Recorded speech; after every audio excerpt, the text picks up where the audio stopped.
Merci Monsieur le Président, Monsieur le rapporteur général, Monsieur le ministre, Madame la rapporteure.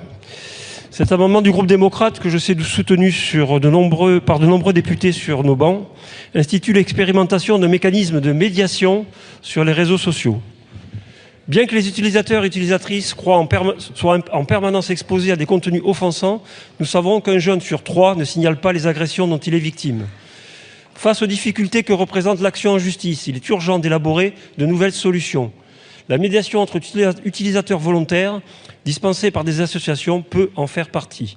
C'est une nouvelle voie de résolution amiable des conflits permettrait à la fois la réception de la parole de la personne heurtée, mais aussi à l'utilisateur de revenir sur ses messages et sur son comportement.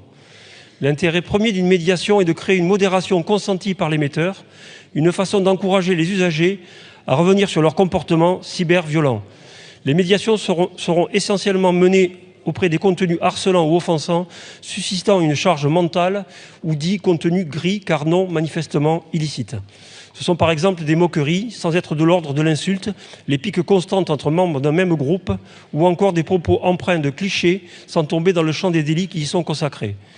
Si nous devons agir au niveau français, c'est parce que la question de la médiation entre utilisateurs n'est actuellement pas abordée en droit européen, qui se limite à un mode extrajudiciaire de règlement de contentieux entre plateformes et utilisateurs. La médiation s'inscrit donc dans la dynamique actuelle en faveur du développement des modes alternatifs de règlement des conflits en précontentieux, la différenciant ainsi de la médiation pénale. Cet amendement propose donc d'accompagner cette transformation. Je vous remercie.